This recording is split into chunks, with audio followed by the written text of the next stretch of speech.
If you look back at the Major League Baseball season, really was the year of the pitcher. A lot of dominant performances, including one from a Rocky.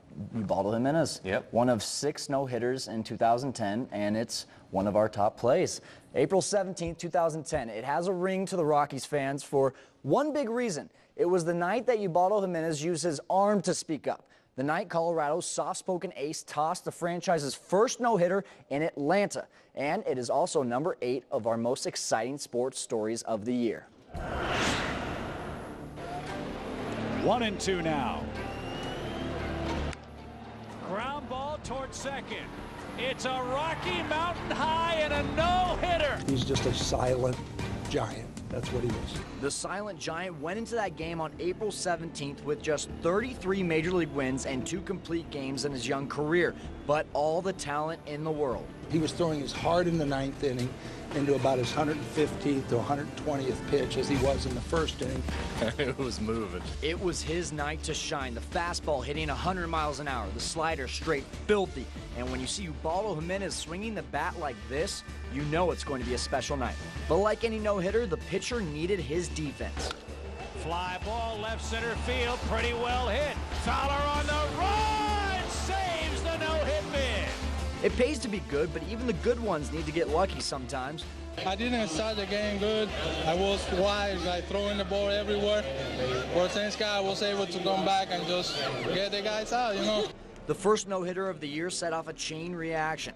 If you include the playoffs, baseball saw 6 no-nos. Dallas Braden of the Athletics, Edwin Jackson of the Diamondbacks, Matt Garza of the Tampa Bay Rays, and Roy Halladay did it twice for the Phillies. And then, of course, there was the 7th no-hitter that came in Detroit. Cabrera will cut it off. Galarraga covers. He's out. No, he's safe. Wait, about that 7th no-hitter. That's really a whole nother story in itself. So anyway, by tossing the first no-hitter of the new decade, Ubaldo Jimenez not only cooled off Hotlanta, made it straight to number 8 of our 11 most exciting plays of 2010.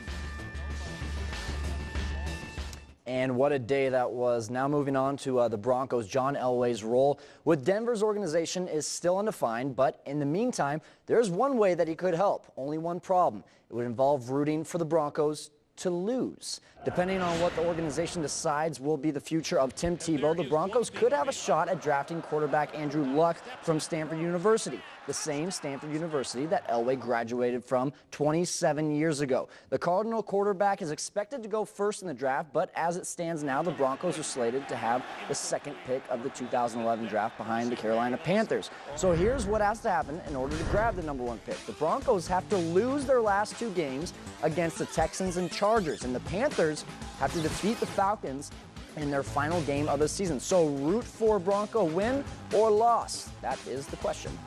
Great part about the holidays is we get to see a bunch of college bowl games, and we will get to have the chance to awe at some great weather tonight in Honolulu for the Hawaii Bowl between Hawaii and Tulsa.